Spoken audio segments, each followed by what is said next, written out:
ঘুরতে ঘুরতে চলে আসলাম খালিশপুরে সেই বিখ্যাত মিষ্টি খেতে, চমচম।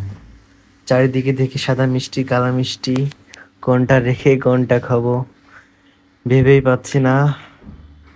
মিষ্টি চেহারা দেখে এমন অবস্থা যে সব মিষ্টি যেন আমি একাই খেয়ে ফেলবো।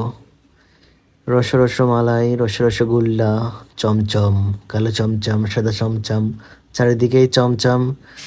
কাকাকে ডাক দিয়ে বললাম, কাকা মিষ্টির কেজি কত? উনি মিষ্টির কেজি বললো। বললাম তাহলে আমাদের কিছু দেন। তা উনি ফার্স্ট ভিতর থেকে একটা আনছিল, আনে সাদাগুলো দিল। তা দেওয়ার পরে ওজন করতে গেল।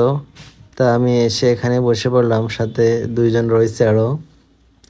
ওরা বলছে সাদা মিষ্টিটাই মনে হয় ভালো হবে। আমি বললাম না, কালো মিষ্টিটা ভালো হবে। তারপরে মিষ্টি নিয়ে চলে আসলো, এখন টেস্ট করছি। টেস্ট করার পর সাদাটা টেস্ট করলাম, হ্যাঁ একদম অস্থির।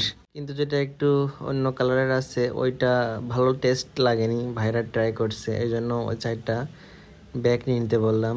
ব্যাগ নিয়ে বললাম যে আবার সাদাগুলোই নিয়ে আসেন, কারণ ওইগুলো ভালো লাগছিল না অতটাও।